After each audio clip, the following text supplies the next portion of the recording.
Hello students, welcome to my channel. कल मैंने basic SI units start किया था और उसमें क्वांटिटीज़ की संख्या 7 होती है उनको लिखा था और उनके यूनिट्स के बारे में बताया था। लेकिन बेसिक एसआई यूनिट्स के साथ साथ उनके 2 सप्लीमेंट्री यूनिट्स भी होते हैं। मतलब एसआई के 2 सप्लीमेंटरी यूनिट्स भी होते हैं। एक को कहा जाता है प्लेन एंगल, समतल कोण जिनको कहते हैं।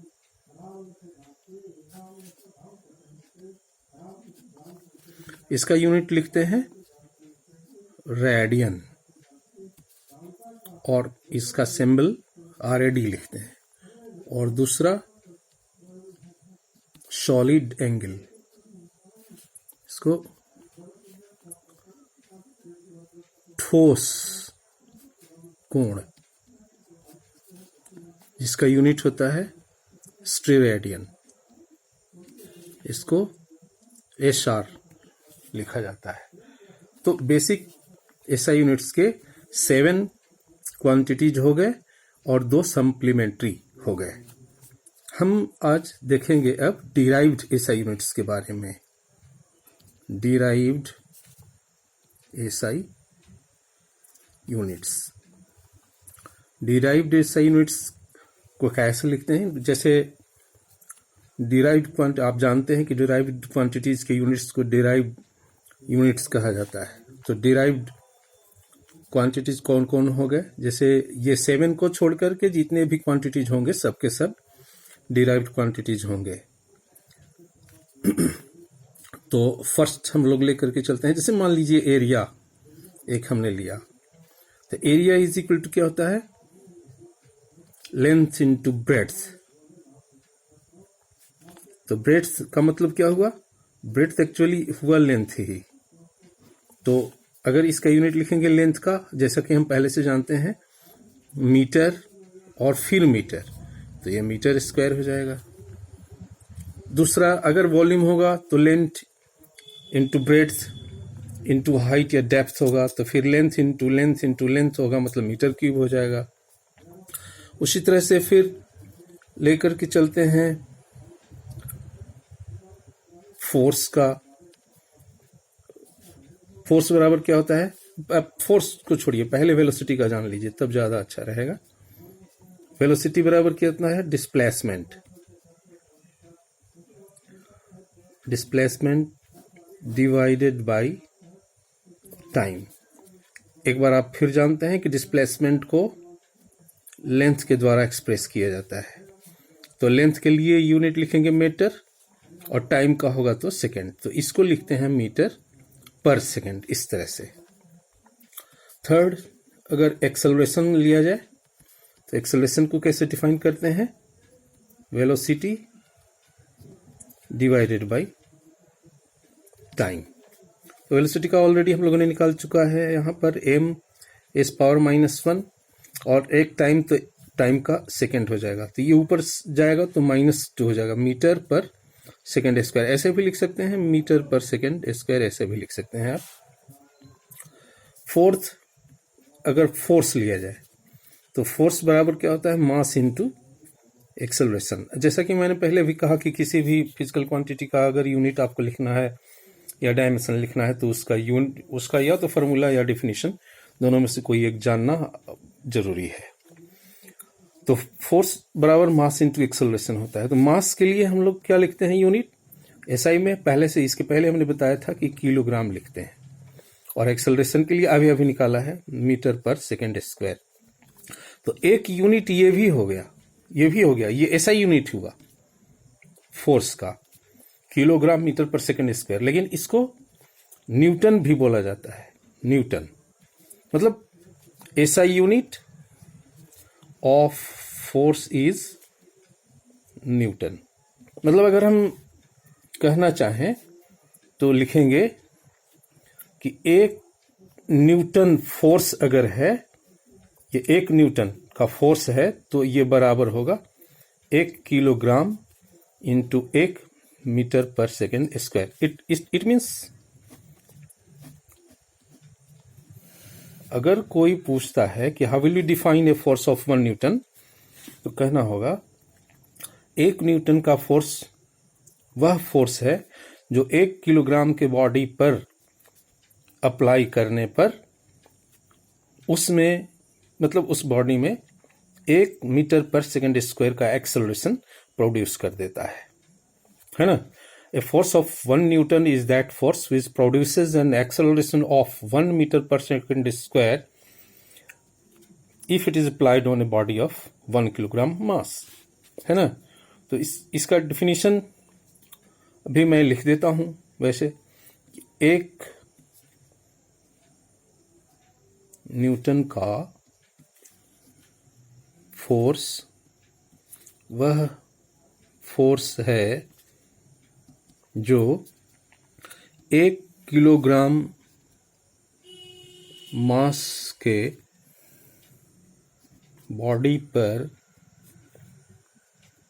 कार्य कर उसमें 1 मीटर पर सेकेंड स्क्वायर का एक्सेलरेशन उत्पन्न करता है। इसका एक चीज और भी देख लीजिए, ये एक इसका ए हुआ, मतलब ये एसआई में हम चल रहे हैं इस वजह से। बी अगर इसका हम सीजीएस सिस्टम लेकर के देखें तो क्या होगा, जैसे डिफिनीशन में तो कोई चेंज नहीं होगा, फोर्स बराबर मास इंटू एक्सेलरेशन ही लिखेंगे, मास इंटू एक्सेलरेशन ही। लेकिन मास का सीजीएस यूनिट में हम जानते हैं क्या होता है, ग्राम, और एक्सेलरेशन का क्या हो जाएगा, मीटर की जगह पर सेंटीमीटर और पर सेकंड स्क्वायर। मतलब टाइम ऐसा फिजिकल क्वांटिटी है जिसका किसी भी सिस्टम में यूनिट जो होता है वो नहीं बदलता है, सेकंड ही रहता है। तो ग्राम सेंटीमीटर पर सेकंड स्क्वायर, तो ये जो है फोर्स का सीजीएस यूनिट हो गया। लेकिन इसको हम कहते हैं डाइन, मतलब the CGS unit of force is dyne. यानी एक डाइन अगर लिखें तो वह 1 ग्राम इंटू 1 सेंटीमीटर पर सेकेंड स्क्वायर के बराबर हुआ। मतलब एक डाइन का फोर्स वह फोर्स है जो 1 ग्राम की बॉडी पर लग करके उसमें 1 सेंटीमीटर पर सेकेंड स्क्वायर का एक्सेलरेशन प्रोड्यूस करता है। अब अगर एसआई यूनिट और सीजीएस यूनिट के बीच में एक रिलेशनशिप देख लें तो 1 newton is equal to 10 to the power 5 dyne. ये this is the relationship between the SI unit and CGS unit of force. ये हो गया रिलेशन।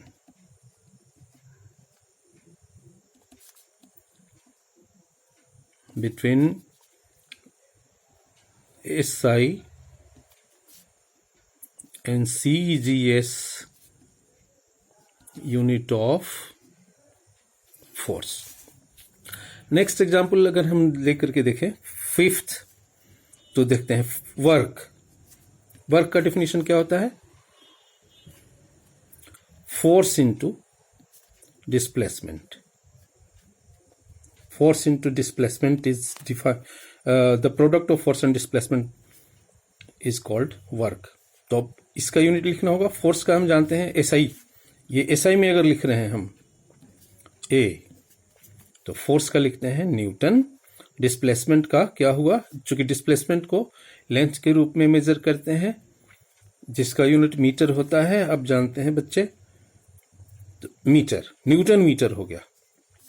न्यूटन मीटर जो हो गया वो वर्क का ऐसा यूनिट हुआ जिसको हम जूल भी कहते हैं। मतलब यहां लिखें joule is the SI unit of work, यानी 1 joule is equal to 1 newton into 1 metre. मतलब अगर 1 न्यूटन का फोर्स किसी बॉडी पर लग करके उसे 1 मीटर से डिस्प्लेस कर दे, then it is said to be that the work of 1 joule has been done. If a force of 1 Newton acting on a body displaces it by 1 meter, then 1 joule work is said to be done. समझ गए? मैं लिख भी देता हूं. यदि 1 Newton का force किसी बॉडी पर लगकर इसे 1 मीटर से डिस्प्लेस कर दे तो इसे 1 जूल वर्क कहा जाता है. तो किसने वर्क किया? फोर्स ने किया. अगर इसका CGS में देख लिया जाए तो CGS में डिफिनीशन तो बच्चों वही रहेगा, work is equal to force into displacement ही रहेगा. इसमें तो कोई परिवर्तन नहीं होगा. But the unit will be changed in CGS system. Force का क्या होता है, जैसा हम लोगों ने देखा ऊपर में भी कि ये डाइन होता है. डिस्प्लेसमेंट कोई लेंथ के रूप में मापते हैं, इसलिए इसका सेंटीमीटर हो जाएगा. तो dyne centimetre is equal to work. लेकिन इसको अर्ग के नाम से जाना जाता है. दैट इज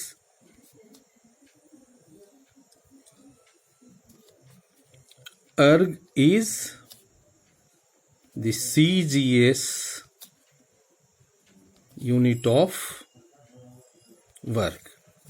और एक रिलेशन भी हो गया इनके बीच में, या ऐसे भी कह सकते हैं कि 1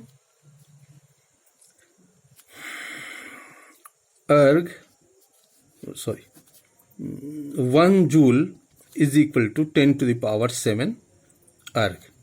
This is the relationship between the SI and CGS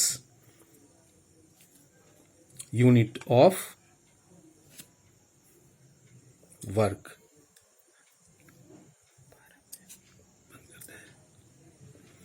तो इस प्रकार से हम अगले क्लास में और भी फिजिकल क्वांटिटीज का डिराइव्ड यूनिट कैसे ऑब्टेन करते हैं इसके बारे में बताएंगे.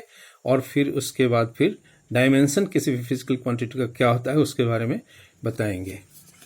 तो बच्चों आज के लिए इतना ही. आपको अगर मेरा ये क्लास अच्छा लगा, चैनल अच्छा लगा, तो इसको आप लाइक करें, शेयर करें और सब्सक्राइब करें. बहुत बहुत धन्यवाद.